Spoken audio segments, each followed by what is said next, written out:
नमस्कार। Budget booster हमारी खास पेशकश। आज बाजार में जोरदार तेजी देखने को मिल रही है। एक डबल सेंचुरी निफ्टी में हमारी 7191 यानी कि 7200 के लेवल के बेहद करीब इस समय हम कामकाज कर रहे हैं और जोरदार स्ट्रेंथ आई है। कारण क्या है? इनफैक्ट बजट से पहले जो सेंटीमेंट एकदम से बिगड़ा था वो अचानक सुधर गया बजट के बाद, और आज के दिन में जो जोरदार तेजी पकड़ ली, 650 पॉइंट की तेजी सेंसेक्स में, और निफ्टी 200 पॉइंट ऊपर कामकाज कर रहा है। इसी को डीकोड करने की कोशिश करेंगे। बाजार के लिए ये बजट रहा कैसा और क्या कुछ उम्मीदों पे खरा उतरा है बजट, या फिर कौन से सेक्टर्स हैं, कौन से शेयर्स हैं जो आने वाले समय में अब पोटेंशियल कैंडिडेट्स हैं जहां पर तेजी और बढ़ सकती है, इस मुद्दे पे बात करेंगे। सबसे बड़ा पैनल मेरे साथ मौजूद है इस समय बात करने के लिए। बाजार के बड़े जानकार समीर अरोड़ा साहब मेरे साथ मौजूद हैं, मनीष चौकानी साहब, rhythm Desai MD Morgan Stanley के इसमें मेरे साथ मौजूद हैं, और साथ ही साथ मधुसूदन केला साहब इस चर्चा में हिस्सा ले रहे हैं। आप सभी का ही बहुत शुक्रिया और बहुत स्वागत है जी बिजनेस में इस चर्चा में पार्टिसिपेट करने के लिए। सबसे पहले चौकानी साहब मैं आपके पास आता हूं। बजट पर क्या मानते हैं आप? क्या ये आपके पैरामीटर के मुताबिक था? क्या ये आपकी उम्मीदों पे खरा उतरा है?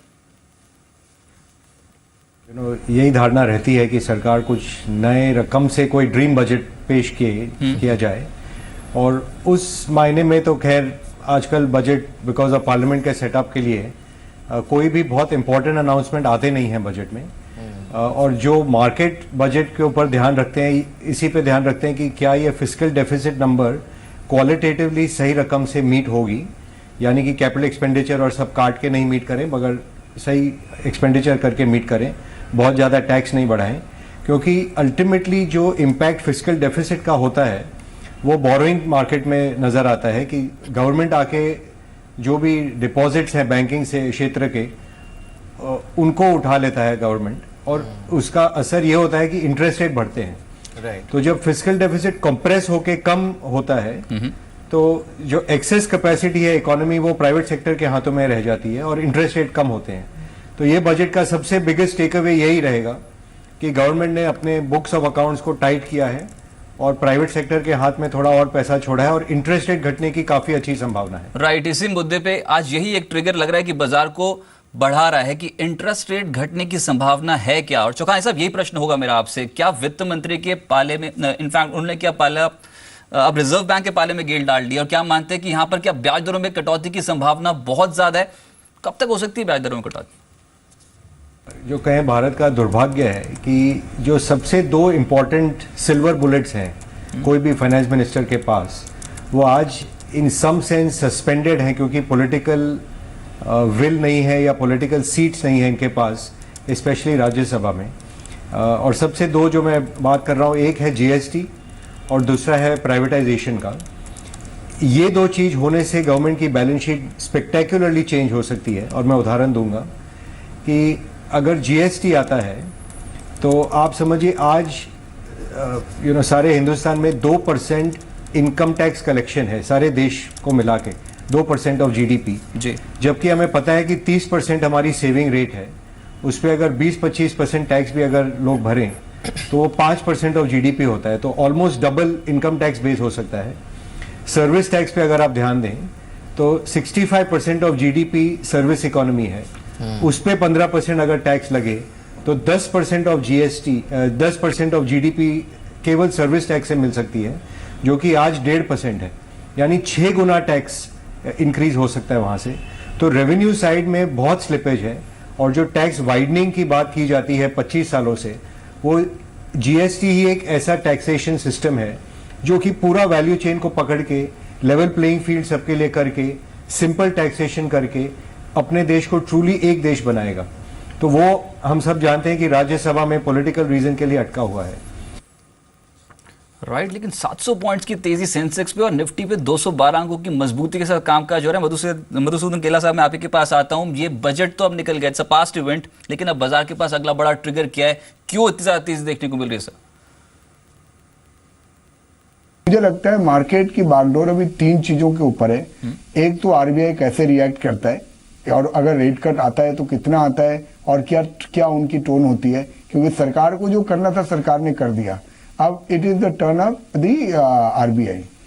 सेकंड है अर्निंग ग्रोथ। सी अल्टीमेटली क्या है ना, ये इंडिया में अपने को सबको लग रहा है कि ये फॉरेनर जो बेच रहे हैं, they are selling because prices are oil are low, और या उनको कहीं रिडम्पशन है, या वो भी एक रीजन है। But the real reason is कि जो अपन अर्निंग एक्सपेक्ट कर रहे हैं लास्ट 2 साल से, वो अर्निंग ग्रोथ आई नहीं है जैसे अपन एंटिसिपेट कर रहे हैं। तो जैसे ही वो अर्निंग में पिकअप विजिबल होगा तो obviously market will take a notice and it will get more confident.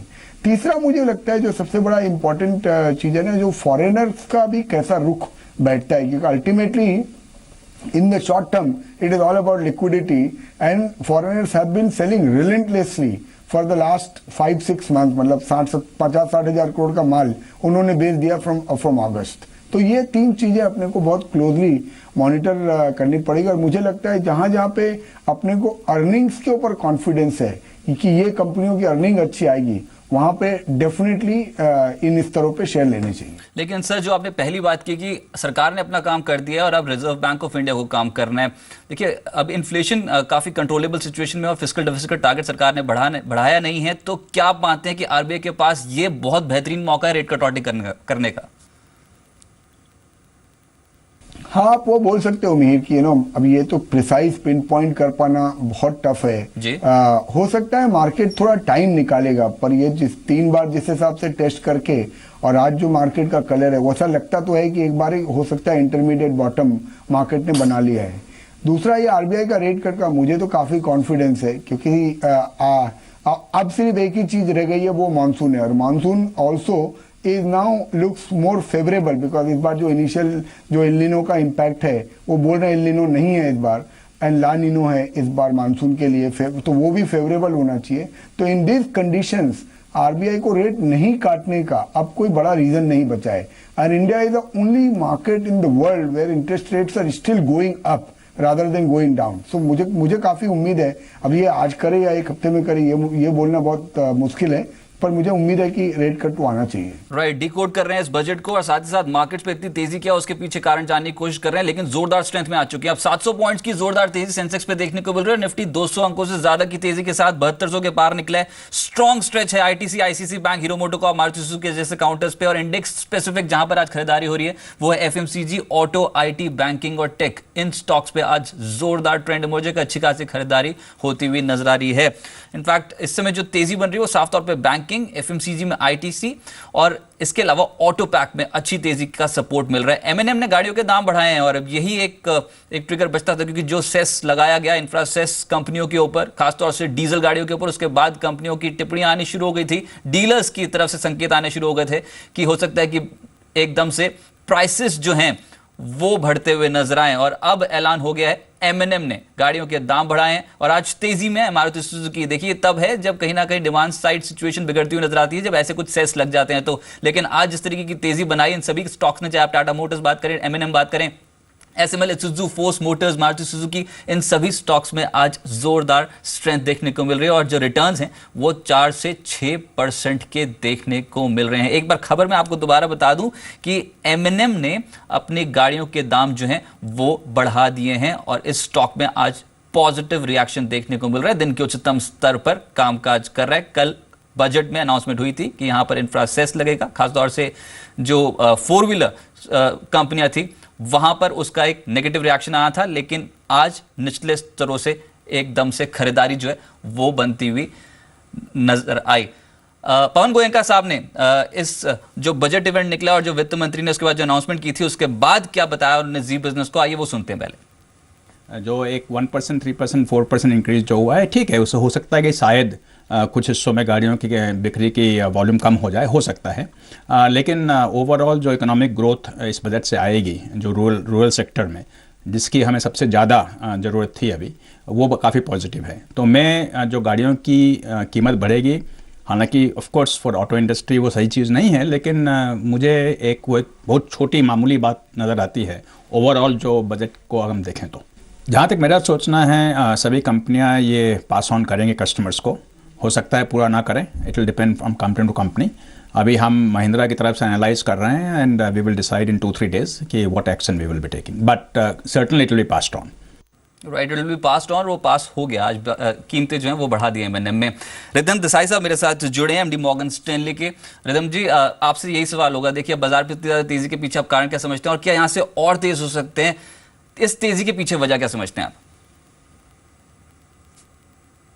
Actually budget का ऐसा मामला है कि मार्केट्स का जो मेन अभी जो इम्पैक्ट है वो ग्लोबल है।